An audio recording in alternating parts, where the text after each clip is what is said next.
Bulletin की शुरुआत में आपको सीधे लिए चलते हैं कर्नाटक के बेंगलोर, जहां पर इंडियन साइंस कांग्रेस के इजलास से वजीर आजम नरेंद्र मोदी खिताब कर रहे हैं। पैमाने पर साइंस एंड टेक्नोलॉजी का इस्तेमाल हो रहा है, उतना पहले कभी नहीं हुआ। कल ही हमारी सरकार ने, मेरा तुमकुर में कार्यक्रम था, देश के 6 करोड़ किसानों को एक साथ पीएम किसान सम्मान निधि का पैसा ट्रांसफर करके एक रिकॉर्ड कायम किया है। ये सब कैसे हुआ? ये संभव कैसे होता है? क्योंकि आधार एनेबल्ड टेक्नोलॉजी की मदद से ये काम आसान होता है। साथियों, अगर देश के हर गांव तक, गरीब परिवार तक शौचालय पहुंचा है, बिजली पहुंची है, तो ये टेक्नोलॉजी के कारण ही संभव हो पाया है।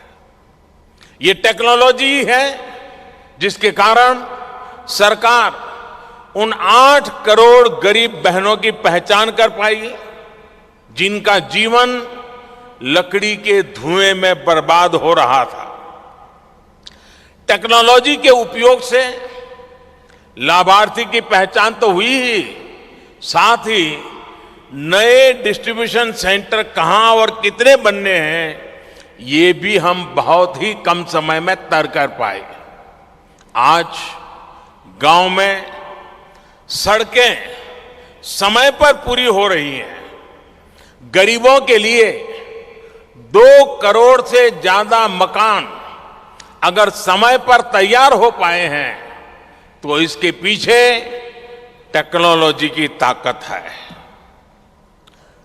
जियो टैगिंग और डेटा साइंस का उपयोग होने से अब प्रोजेक्ट्स की गति और तेज हुई है। रियल टाइम मॉनिटरिंग की व्यवस्था से योजना और लाभार्थी के बीच का गैप अब खत्म होने लगा है। समय पर काम पूरा होने से कॉस्ट ओवररन और अधूरे प्रोजेक्ट को ही पास करने की जो शिकायतें आती थी, वो भी अब खत्म हो रही है।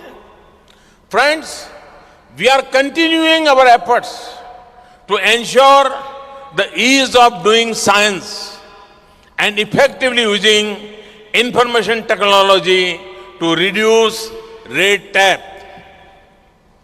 Today, farmers are able to sell their products directly to the market without being at the mercy of the middleman.